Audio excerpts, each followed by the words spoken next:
एक और जहां दुनिया के तमाम देशों में कोरोना वैक्सीन लगाने का काम जोरों पर है, तो वहीं दूसरी ओर कोरोना वायरस लगातार अपना रूप बदल रहा है।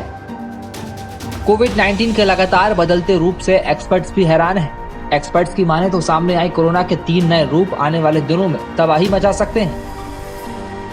ऐसे में आइए जानते हैं कोरोना के 3 नए रूपों के बारे में। Number 1, super spreader Kent variant. Corona के इस वेरिएंट को पिछले साल सितंबर में इंग्लैंड के कैंट में डिटेक्ट किया गया था। इसमें 17 म्यूटेशंस हुए और इस वजह से इसे शुरू से ही बड़ा खतरा माना जा रहा था। नवंबर 2020 के बाद से ये जंगल में आग की तरह फैलना शुरू हुआ और अब दुनिया में सबसे कॉमन वेरिएंट बनने की ओर है।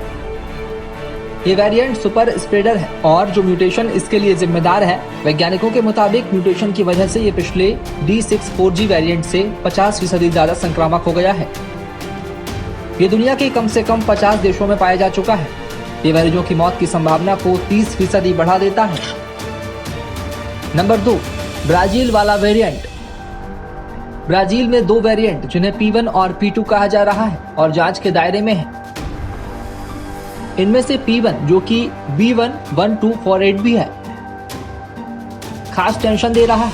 इसे पिछले साल दिसंबर में डिटेक्ट किया गया था और इसमें 3 म्यूटेशंस हुए हैं, जिसमें E48K भी शामिल है। और नंबर 3, साउथ अफ्रीका वाला वेरिएंट। ये वेरिएंट पिछले साल अक्टूबर में सामने आया। इसके स्पाइक प्रोटीन में ही 10 से ज्यादा म्यूटेशंस हुए हैं।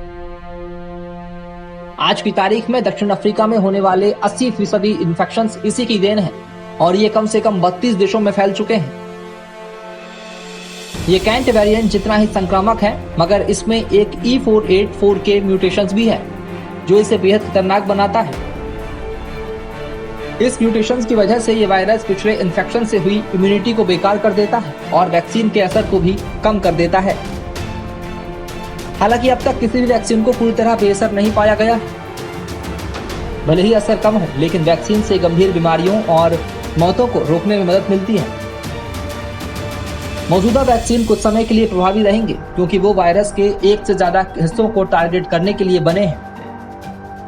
वैक्सीनों को म्यूटेशंस को ध्यान में रखते हुए बनाया गया है। हालांकि वैक्सीन की एफिकेसी कम होने से उनसे मिलने वाली इम्यूनिटी का दायरा कम हो जाता है। Bureau report.